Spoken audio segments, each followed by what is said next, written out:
Ladies and gentlemen, as always, welcome back. We've had a couple of weeks here. We had Christmas time, we had New Year's.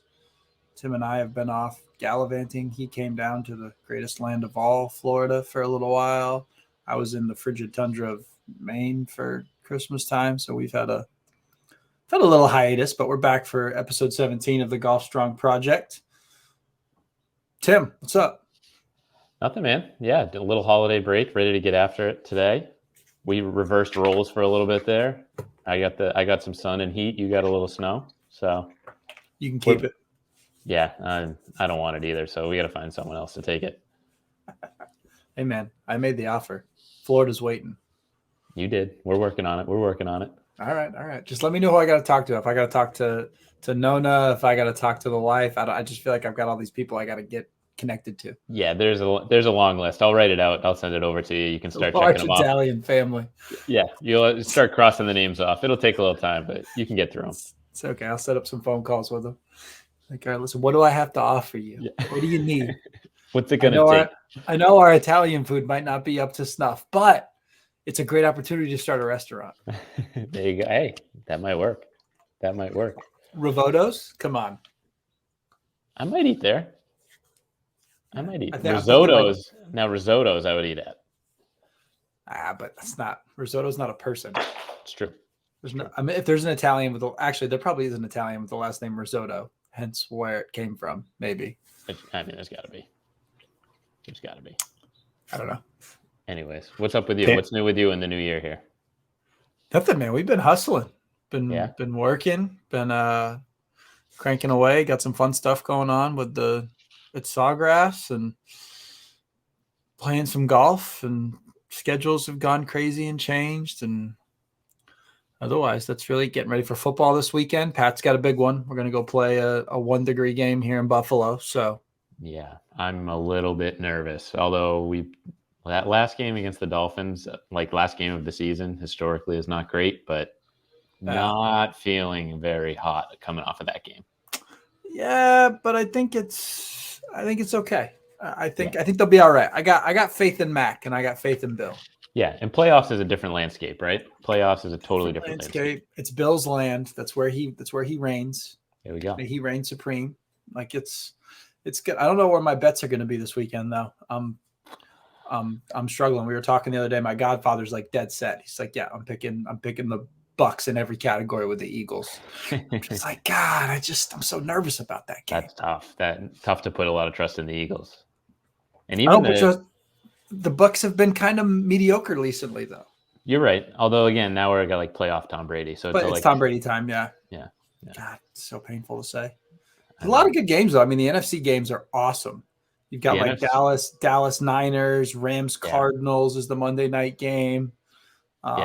Even AFC, like Chiefs Steelers on paper looks like a blowout, but the Steelers have beaten like 4 teams that beat the Chiefs. So I think it's fair. a little closer. The other day, did you hear Big Ben talking all that? Like, we don't really have a chance at all here, but we'll just go have some fun.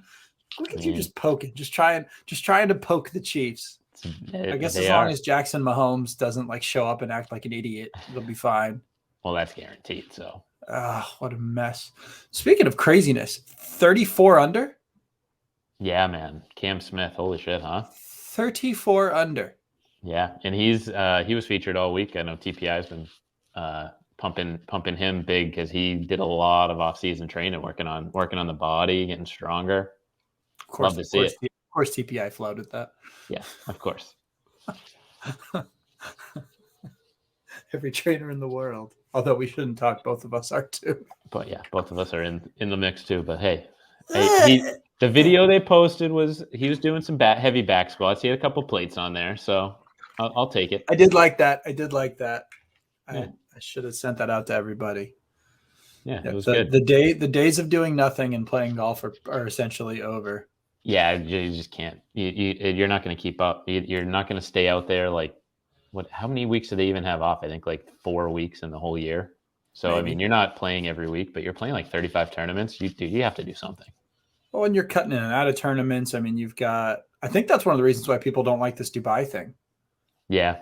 Because they're not on their own time. Like in the event that an injury happens, which is essentially guaranteed in some capacity. Right. Well, I don't want to play in this tournament this weekend. I want to recover. I want to feel better. Maybe I've got the Masters coming up or whatever. Right. You know, I see people running away from that. Although Greg Norman, Mr. Shark, he's gonna learn something. He'll do so. He's They a sure have sneaky guy. enough money. Definitely. They have a lot of money ponied up. It's crazy. Oh, it's crazy. I mean, that's that UAE money. But yeah, right. That oil money. Nonetheless, I'm glad to see golf back in the picture. Me too. Although it's not really been gone long. The Sony's going on right now. Yeah, they're in Wailea. I had dinner next to the golf course back in June. It's a cool place right on the coast of Oahu. Sounds pretty awesome.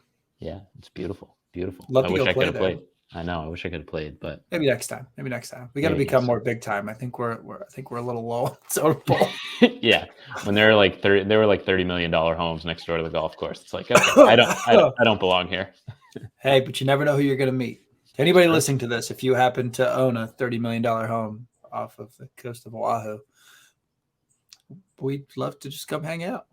Yeah, all I need is probably 5 feet and 8 inches of ground to sleep on. I'd sleep outside, beach. It's fine.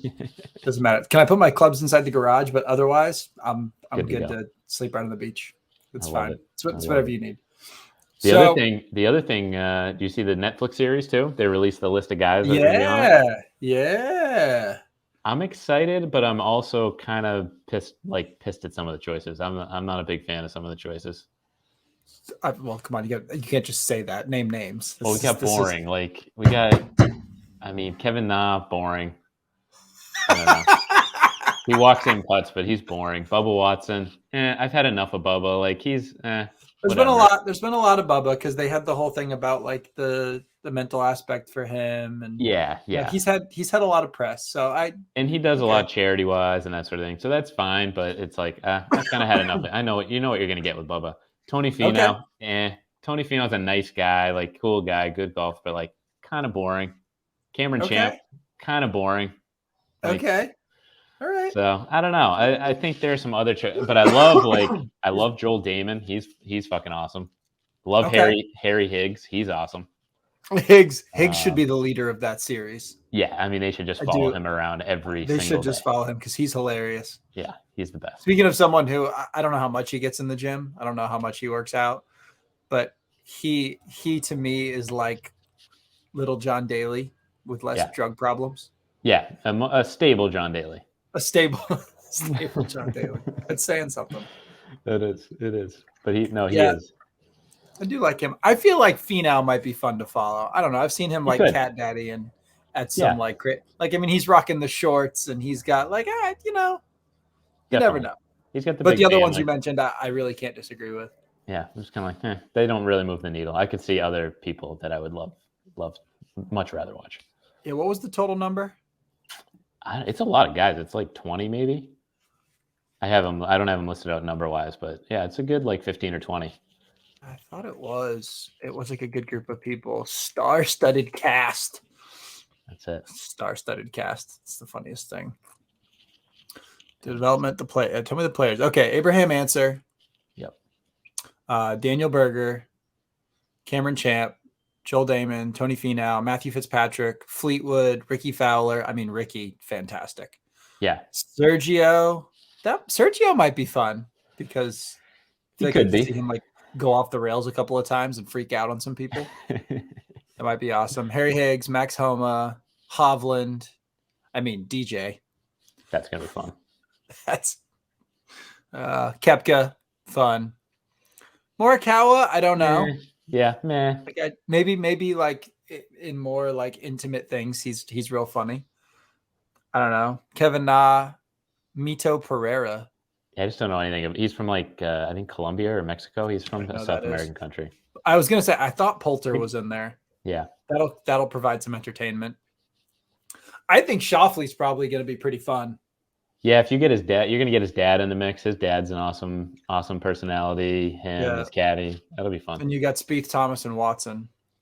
Yeah, so I think as Spieth, Thomas, it'll be interesting because he's like a very outspoken against recording and hot mics and that sort of thing. So it'll be interesting to see what kind of access they get to him. Well, apparently, per this, they dictate how much access people have to their lives. Okay. So Right. if they don't want you around, you're not around. If they do want you around, you're around. So That's fair. I'd love to know what they paid them for I know. this. Very That's interesting. because obviously dollars speak. Yes. So Yes. I'm interested how that looks, but nonetheless. All right. Well, that gives us an idea of that. Yeah, something to watch whenever it comes out next winter or something like that. Yeah, for sure. For sure. I put in for my Ryder Cup tickets. Nice. I did So too. I did too. I put in for the Masters again, lost, so that was unfortunate, but yeah, that's how it everybody. goes. I mean, that's just my buddy's gotten it 2 years in a row. Wow. Yeah, my dad hit it the first year he entered, and then we've struck out Just ever cold. since. But Just cold. We just need to meet more people. that's true. To it. We'll just we'll meet more people and call it a day. Yeah, I knew a kid in college who was from Augusta. He was a member, like just one of those old Southern families, but he was kind of weird. We weren't very close friends. All you had to do was stay friends with him for a little longer, dude. I Like you know. just hey man, I really don't want to play Dungeons and Dragons or whatever, but like you still want to go to the Masters, right? Yeah, right. I'll be Just need friends with me you until April. I just need me a pimento cheese, man. Just let me get some. Oh, that's fantastic. But all right, so now that we've lollygagged for God knows how long, we're gonna chat a little today about New Year's resolutions because it is that time. Although I guess we're a couple weeks into January now, but this is the time of year where everyone gets all hunky dory about I'm going to change my life. I'm going to get stronger. I'm going to lose some weight. I'm going to get disciplined. I'm going to blah blah blah blah blah. You know, it's that time of year, which there's nothing wrong with that. I have no issue with New Year's resolutions by any means, but we're going to talk a little bit about how to optimize them, what they should look like, what's realistic, and also how that pertains to golf performance as a whole. You know, a lot of people are like, well, I want to practice more. You know, even this last week, I've had a bunch of phone calls with clients and potential clients just about, you know, this is what I'd really like to do, and I'm excited about this, and you know, it's great and well. But we're going to talk a little bit about kind of what we think about that, and what really matters. So, point one that I'm going to kind of throw at Tim and let him elaborate on is that the biggest mistake people make with January ideas, you know, where they want to be, all these resolutions, is that they think motivation is going to be enough to get them through. They think, well, I'm motivated now. I really want this. I want to lose weight. I want to hit the ball further. I want to get stronger. I want to stop these injuries. And they're motivated because it's that time of the year. You know, they just had Christmas. They've been eating crazy. They've been drinking. They're like, yeah, I'm ready to go. I'm motivated to do it. And the first thing I tell people when they get jacked up is that your motivation is fantastic. And I'm glad you have it, but it will wax and wane. The one thing that you should focus on in the beginning of this year is discipline and being consistent. Even if you don't want to be 100%. there, how disciplined can you be? So, Tim, in your mind, how are you applying that with people that you're working with right now? Because it's a hard thing to do. It is hard to be disciplined. It's hard to be consistent. You know, what are the ways in which you're kind of encouraging people with these resolutions that is our aim, as opposed to just, I'm so jacked up to do this. Let's go hit bombs. I Yeah. don't want to wake up. Yeah, we're kind of in that burnout period, right? Where we're like the Yeah. second week of January. So a lot of people hit it hard for like 2 weeks, 3 weeks. And then, next week or going into February, it's like you just fade out and the momentum fizzles. So the big thing I talk about is we always set 3-month goals first with all my clients. So any new person coming in right now is setting a 3-month goal to be achieved by, the end of March or into April. Right. And I think that the biggest thing that does is just creates that framework of like, all right, we've got 3 months that we're going to work on something. It's not we're going to lose 10 pounds in 2 weeks. It's not you're going to hit the ball 20 yards further in 3 weeks. It kind of gets your mind in that frame that, all right, this is going to take a little time. Like, we're going to put in some work here, and then we're going to see the payoff later on. Yeah. I mean, that's the point one of that is the fact that there's something achievable that's Right. not immediate. It's delayed gratification, which is, and I guess we're probably going to preach this through most of this podcast, is the fact that uh, he just made the good point that most people right now are hitting that burnout phase where they've had like maybe a week or two of showing up, working out. They tried to get up early, set their alarm, they did all that stuff.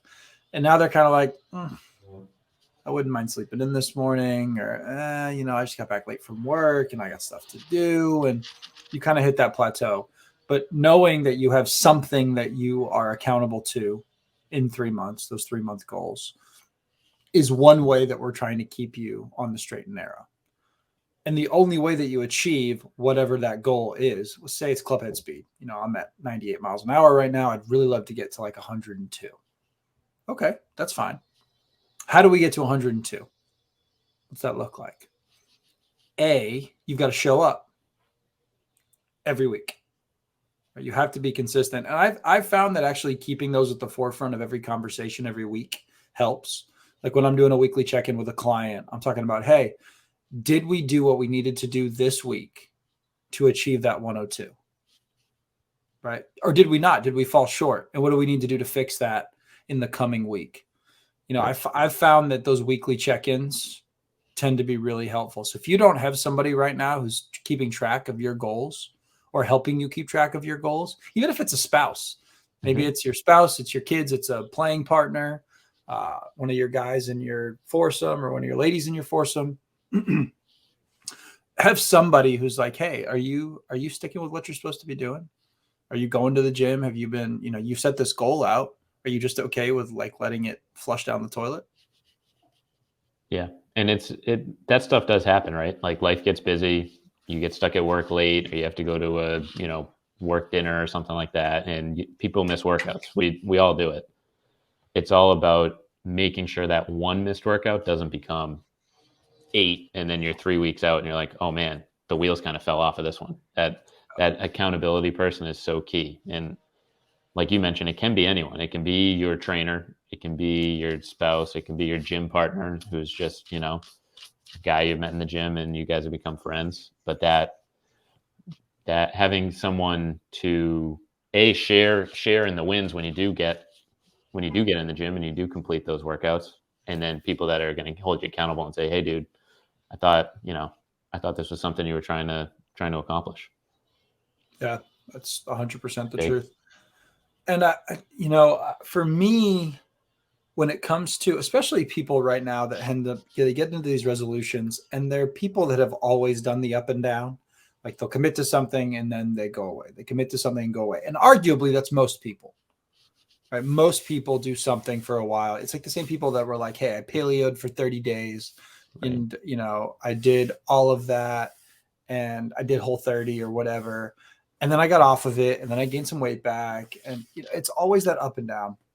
And I always ask people that, like, hey, in your life, and I think anyone listening to this, if you've made resolutions, ask yourself, have I made commitments and then kind of, gone away from them? And why did I go away from them? And try to be specific, like, oh, well, we had another baby, or, oh, I got a different job at work, or, I got kind of lazy, or it wasn't that important to me. Because one of the things people do is they set resolutions they think are important to them because everybody else tells them they are. Like, I mean, I get that all the time. People are always like, well, I'd like to increase my club head speed. I was like, well, do you want to hit the ball a lot further? And they're like, well, kind of. Like, so if you don't want to hit the ball a bunch further, if that's not important to you, why are we doing it? Same thing that you've always talked about with flexibility. Like, well, do you like stretching? Not really. Okay, well, then maybe we're going to do some other things that are just as helpful and will improve your flexibility, but they don't look like sitting there and touching your toes for 30 minutes. It's make sure that whatever you're picking, you care about, actually care about, right? It's something that you want to improve, as opposed to, oh, well, everybody on the tour is doing this, so I have to do that. Well, you have to do that if you like it. Right. No, I want to emphasize that point heavily, because we all set goals in some facet, whether you write them down or you just have them, in your head, or you use your phone, whatever. But that why is always important. Like the what is important, right? I want to lose 20 pounds, or I want to hit the ball 10 yards further, or whatever your goal is. But the why is really what keeps you oriented on that goal, right? Keeps the target right in focus. And if you just want to lose 20 pounds because your doctor said you should, or because your wife thinks you need to lose some weight, or whatever it is, it's that motivation is gonna wane pretty quickly. Whereas if it's, I want to lose 20 pounds because I want to, I don't want to be the fat guy in my group anymore, or I want to be able to tuck my shirt in on the golf course and feel good about it, or, whatever the reason may be. Yeah. It's just, and it's impossible for even trainer, like coaches like Tim and I can't know intrinsically what you want. If you tell me you want to hit the ball further, I'm going to go, all right, cool. Let's do it. Unless I know you intimately, there's no way for me to really know what you want. You can tease things out here and there, but that's something that you have to reflect on individually is are your goals something you really want? And then if we really want to talk, let's talk, what, why, and how being that last part. So what do you want? To Tim's point, I want to lose weight. Okay. Why? I'm really tired that I'm exhausted when I play with my kids at night. I just, that kills me. Or it makes me upset that I can't walk 9 or 18 holes without feeling like someone beat me with a baseball bat. I don't like that feeling. I want to play golf for a long time, but I'm exhausted. Okay, fine. How are we going to do that? The how is not conceptually hard, but getting people to be consistent with it. For me, it's consistency and discipline.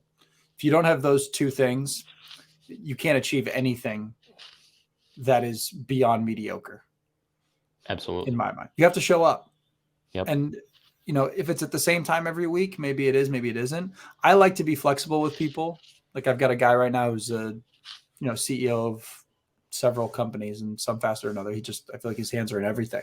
There are some days where he's like, hey, I wanted to work out at noon, but I've got 2 calls I've got to make. I'm like, okay, when are we going to make up that workout? Not will we make up the workout, but when. Mm-hmm. And having that idea that if I say we have 5 workouts in a week to get, and sometimes that can be better for certain people. Like if you're one of those people that's like, I have to work out Monday and Thursday at 10 a.m. Well, what happens if something pops up? Ideally, yeah, let's keep you on the straight and narrow. But I always like to preach it to people like, you owe me 5 workouts this week. When you do them is when you do them.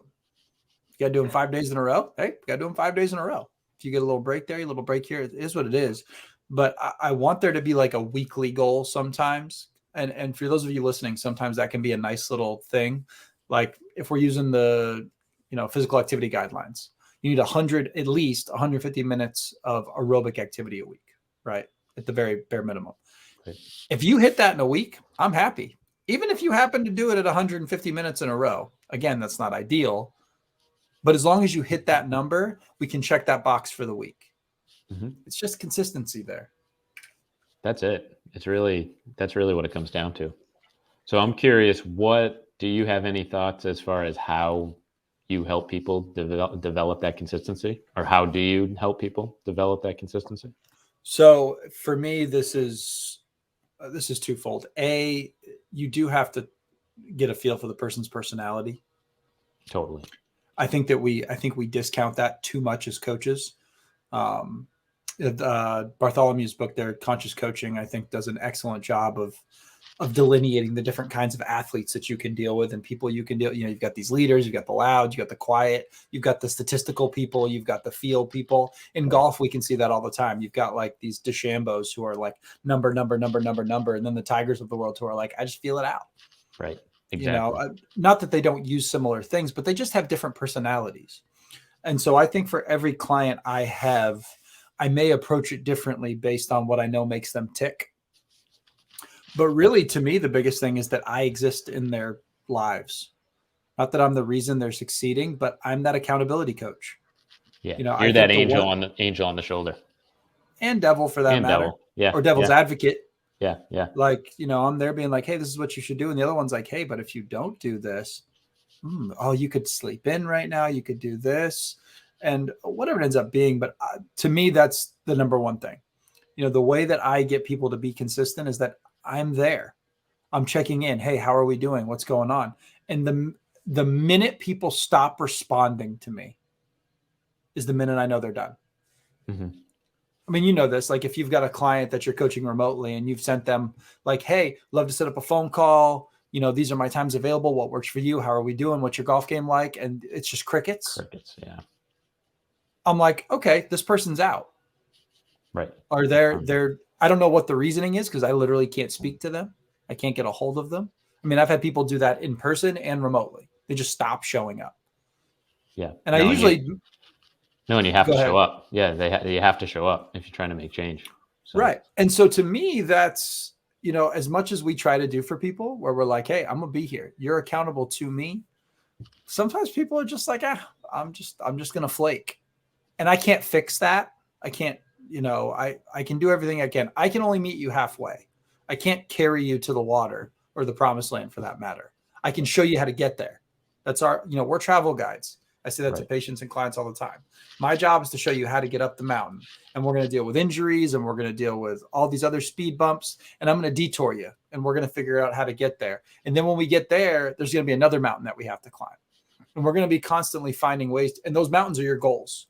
You know, think of all these mountains. You know, I want a club head speed at 102. Okay, I'm going to show you how to get there. But you've got to be the one who gets there. You got to walk with me. You got to hike.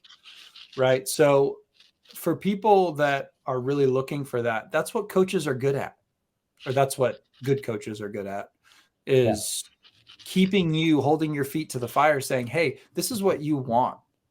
And I'm here to, you know, I was just telling someone the other day, and I liked the example. Think of me like a recipe book. You're the baker. I'm going to give you exactly what to do. This much sugar, this much flour, this much butter, extra butter. When you're done with that, add a little bit more butter, little chocolate chips, whatever it ends up being.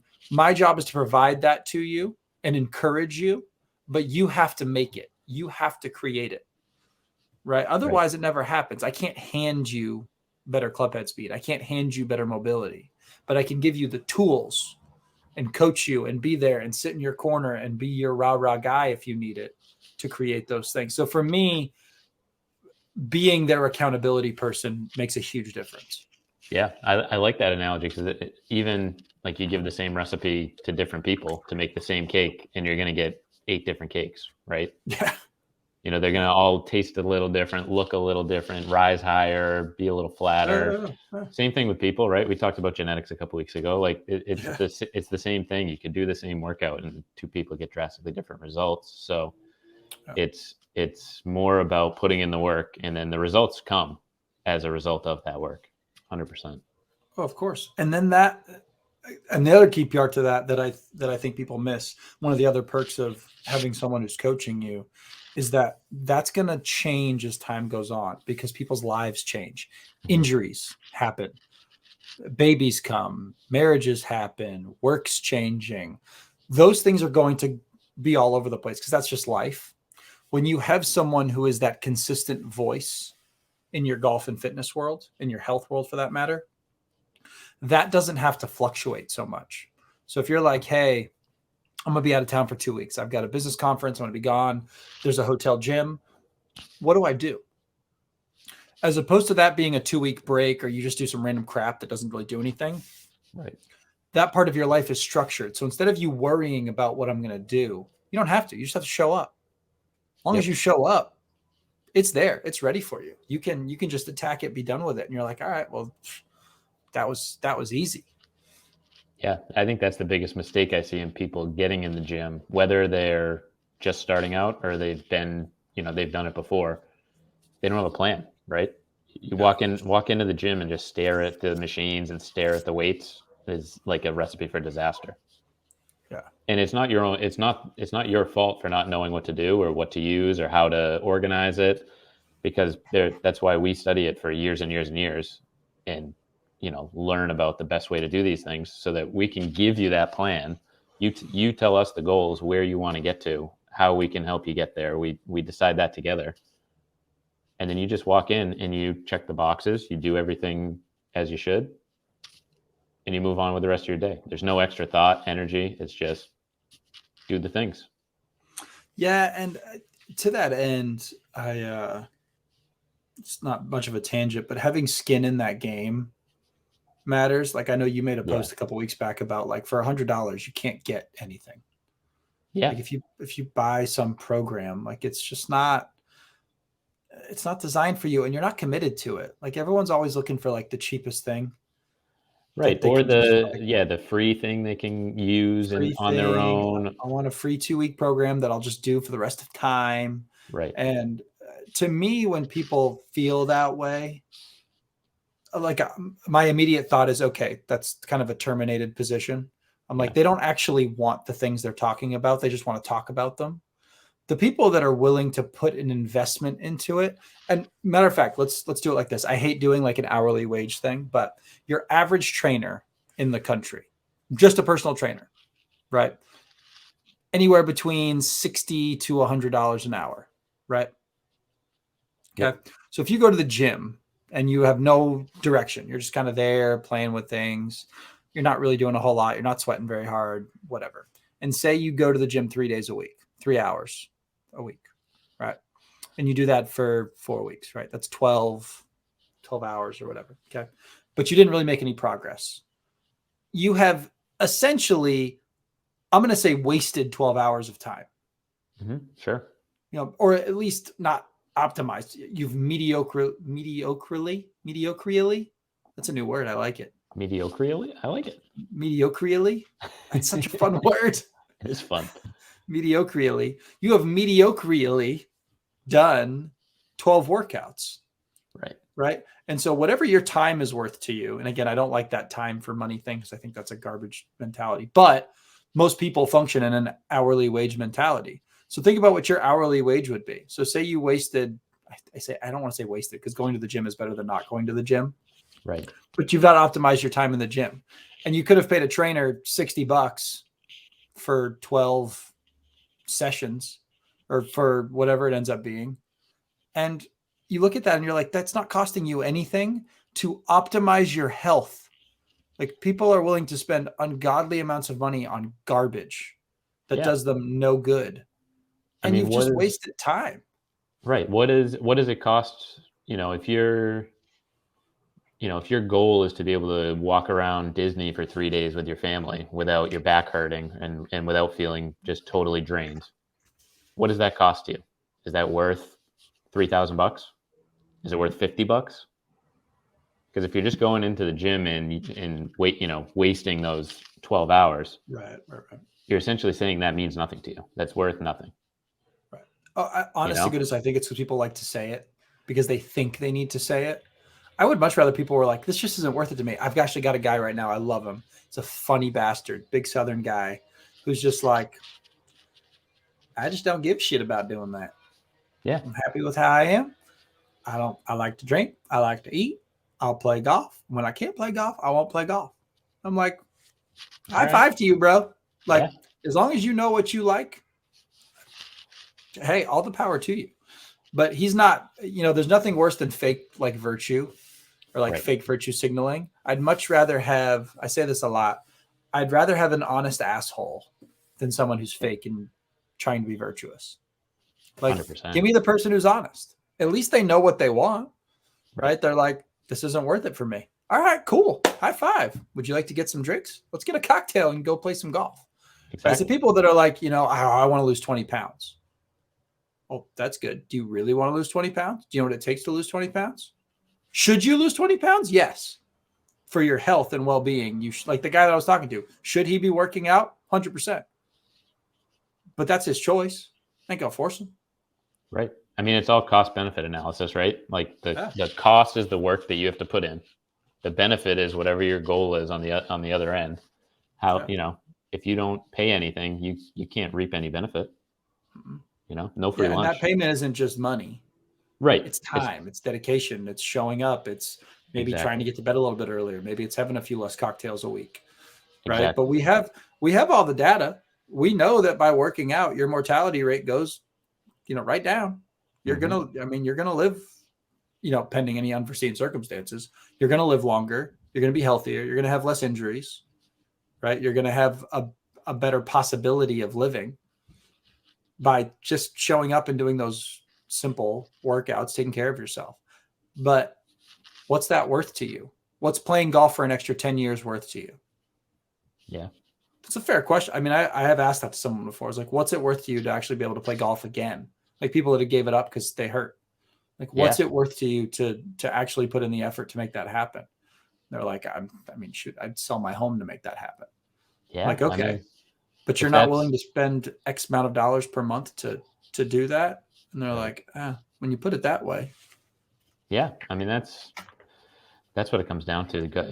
It can be golf. It can just be life, but you've got to use your body to interact with the world around you, right? If you lose that social interaction. Life just sucks. Yeah. If you feel crappy because your body is unhealthy and it doesn't feel good, if you're not seeing people on the regular and hanging out with friends and family, I mean, that just sucks. That's a shitty life.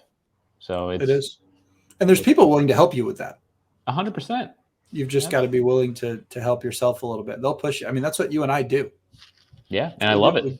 We just coach people. Like our job is to help people, and it's awesome. But to your point, you've got to commit to that. And for me, I'll say morally, to live a life of mediocrity to me is just so devastatingly sad. Like, why would you just want to be ho-hum? Like, you've been given this opportunity to live, to breathe, to be a part of the world. Lord willing, you're healthier than some people. Like, why waste that? Like, why? Like, I've got a lady now. I freaking love this lady. We're just about to start working together. And she's just like, I want to be as good as I can be. I know I'm not what I once was, but how good can I be now for like the long haul? She's like, because I don't want to look like these other people. Like, I don't want to be a 65-year-old lady who's just like, meh. She's like, I want to work at it. I don't care if it causes me some discomfort because I know I'm going to be sore and I'm going to have these things, but like, I want to optimize my life. Because when you look back, you're like, man, did I really waste all those years? Like, that's one of like the scariest regrets I never want to have. Is how much, like, obviously you're going to have regrets, but did I at least try to optimize my time? Right. I mean, that's an awesome outlook from that woman. Because she's badass lady. Henry David Thoreau said, right? Most men live lives of quiet desperation. I mean, there's nothing worse than that. It's just like slowly whittling away. You're desperate. You want to change, but you just don't do anything about it. It's like your lady there just said, no, screw that. I'm not going to just, become frail and old and let the wind take me along. She's taken life head on. It's awesome. Well, why be 6 feet under before you need to be? Yeah. There's no because reason. living that way is living as if you're dead. Yeah. There's no cause. There's no purpose. You're just here. Yeah. If you're trapped in your house, that's just a bigger box, right? You're on this side of the earth, but you're just in a bigger box. I mean, essentially all you're allowing is the government to tax you more. And no one likes that. Nobody wants that crap. But I think that I think that explains kind of what we're talking about here. We don't need to beat a dead horse, but it's just it really comes down to, do you really want it? And if you do, let's make it happen. Mm-hmm. And I'd say the last point to make is that this doesn't mean, all this talk about, putting in the work and getting the workouts done and everything like that. This doesn't mean you just go balls to the wall, right? You don't just start day one and absolutely hammer yourself and wake up the next day and you can't even move. You can't get out of bed. You can't walk down the stairs because you're so sore, right? That's the way that's the path to work out for a week, feel absolutely terrible and everything hurts. And then you don't do it for 2 weeks and then you're out of the cycle again. Yeah. Right. We got to find your entry point, whether you're starting new or restarting from before. You can't start where you were, right? You can only start where you are. Yeah. So I agree with that completely. I mean, the best workout is the one that doesn't kill you. Mm-hmm. It should be the one it should be the bare minimum, like the minimum viable product. What's the minimum viable program that allows you to make progress without harming recovery and making you loathe working out? Now I say that all to say there are some people who are like, I want to feel dead at the gym. Like, they thrive on that. And those are the kind of people you have to rein in. You're like, Right. okay, I'm going to give you like one of those workouts a week where you might Right. do like a Metcon or metabolic conditioning that's like hardcore, like your CrossFit type folks that are like, just kill me. Yeah, just gas it out. Just totally gassed. And usually then I'm like, all right, jump on that assault bike, 5 minutes, as fast as your body can function. You might make it a minute, and then the last 4 minutes is like, yeah, you're getting what you want. I had a dude the other day that did that. He got on there and he was like, I'm so massively out. Like he couldn't even talk to me at the end, like with full set. He was just like bending over. He's like, and he's a healthy dude, but 5 minutes on any kind of bike for distance. It's a great test. Yeah. I love using that test. It's one of my favorites. It's a good conditioning test. Especially the assault bike. That's brutal. Assault bike or rower. Rower is brutal too. That just crushes the soul. Hard part about the rower is that you got to teach people how to use it. You do. Like people, like if you don't know how to actually, because you'll see people that row, and for anyone listening to this, if your heels are coming way up off the rower and you're like bending at your knees first, like no. You're ask someone who knows what they're doing, because A, you're not optimizing the movement, and B, it's a giant waste of energy. Yeah, no, there is a way to row, like rowing, like watch the Olympic rowers, like they don't look like you. No, there's clear technique. Yeah, it's like the golf. It's like the golf. It's a hinge. Yeah, right. It's a skill. It's essentially a deadlift of sorts. Yeah. But anyways, so that's neither here nor there. Conditioning, everybody needs it. Go get you some. Everyone needs it. That's it. Everybody needs it. What else? I feel like that covers, without us beating a dead horse, of you need to be disciplined. Motivation's going to wax and wane. Set goals. Have someone that's going to hold you accountable to those goals. Remember that there's nothing such thing as perfect. Yep. You're not going to be perfect. You're going to have things that come up, come down, but you do have to show up every day to get up the mountain. You are the person who's got to bake the cake. You've got to hike the mountain. You've got to go to the watering hole. Whatever other metaphor you would like to use, you have to do those things. You have to do it. You got to do the stuff. Yeah, you've got to do the stuff. And understand that it's a lifelong commitment. Like if you look at things, yes, we have 3-month goals, but they're goals for a reason. They're not end goals. There is no end game when it comes to health and fitness. There is, where do we want to go? Are we taking the steps to get there? Are we meeting our intermittent goals on that direction? I like to think of it as, people call them like marathons, but they're full of little sprints. Totally. Right? We're sprinting to get to this spot. We're not slowly getting there. No, I want to get that miles per hour on my club head speed. I want to get my mobility. I want to get my lipid profile under control, right? I want to lose 15 pounds. It's a sprint to get there. And that sprint is consistency day in and day out. I love it. I think we end on that. America. I did get a bottle of my birthday in December. Somebody got me a bottle of America bourbon, or I don't know, maybe it's a blend. I don't know. I've got it over there. It's one of my buddies got it for me. It's beautiful. It's got this giant bald eagle. It's red, white, and blue. It's fabulous. That's fantastic. That sounds like a 4th of July. Break it out and for sure. Enjoy heavily. Yeah, that's a fact. So, anyways, that's life, liberty, and the pursuit of bombs. Ooh. New slogan? Maybe. Copyrighted. Nobody touched that, damn it. That might be Golf Strong Incorporated. Life, liberty, and the pursuit of bombs. Oh, it's pretty good. I just hope we don't have any rats listening to this. There's no. And if there are, we'll know. I'll find your IP address or something. I don't know. Make it work. As always, everybody, if you need anything, reach out to us. Oh, Tim and I have a new website. Yeah. www.golfstrongusa.com.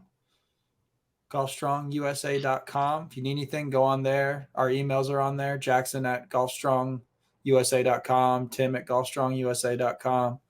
We're rolling. We're cranking. We're doing business. If you need one of those accountability coaches, we are here for you.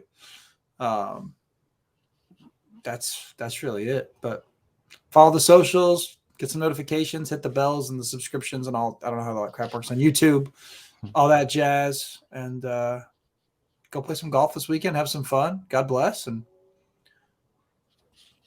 That's it. Get after it. That's it. All right, y'all. Have a good weekend. We'll talk to you. Peace.